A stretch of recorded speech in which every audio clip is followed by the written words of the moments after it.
Sayang lang ang effort ko, binigay sa demonyo. Sa gospel sana, mabibless pa ako.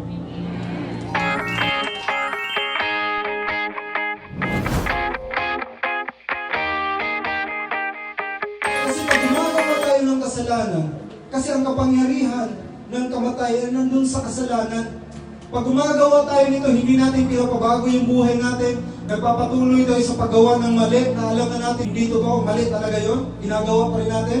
Alam mo na nasosobra na aadi ka na sa isang bagay, stop mo na. Huwag ka nang maghakbang pa. Kasi pag humakbang pa, ganahan ka pa niyan. Hindi mo na ma-stop yan. Hanggang sa may hatid ka na ni Satanas doon sa impyerno. Ang kamatayan niyo yung nagbibigay sa atin. Yung mga taong hindi pa nakakilala kay Jesus, hindi pa nakatanggap, wala pang relationship sa Panginoon, sayang yung pagkatao nila dito sa mundo.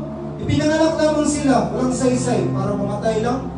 Napagod sila, nag-OT sila, ano pa yung ginawa nila? Pero dahil wala silang Diyos, pinanganak lang sila dito na mahirap, walang nangyari sa kanilang buhay. Pero salamat sa dakilang Panginoon na siya nagbigay sa atin ng kalayaan, na dahil kay Jesus, binigyan niya ng buhay na walang hanggan. Mga anak tayo ng Diyos, huwag tayo mapaalipin sa mundong ito. Ang demonyo ay nag-iikot-ikot lagi.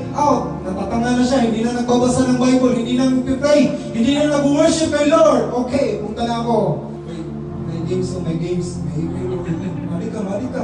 Gawin mo to, mga bagay na ito. Hanggang sa akala mo, okay lang yan. Wala nakakita. Wala namang nagsusuy sa akin. Si pastor, nag-uuti pa. Hindi naman nakauwi yung husband ko. Sige, magkabit ako. Ang ibang lalaki, nasa Pinas naman yung asawa ko. Sige, malayo naman yung boyfriend ko, yung girlfriend ko. Mag-iba rin ako, gawin ko mga 4 yung girlfriend ko. Sige, wala naman, hindi naman nakikita ng parents ko na yung pera ko. Sinasayang ko lang. Hindi tayo nakikita, pero kitang-kita tayo ng Diyos. At darating din sa atin. Kung ano yung ginamit mo, paaanin natin yan. Kung magtataroon tayo ng kasalanan, aaninin natin kamatayan. Walang saysay yan, mga kaibigan. Meron akong naisip, sayang lang ang pera ko, binili ng buko. Sino nakakalan yan?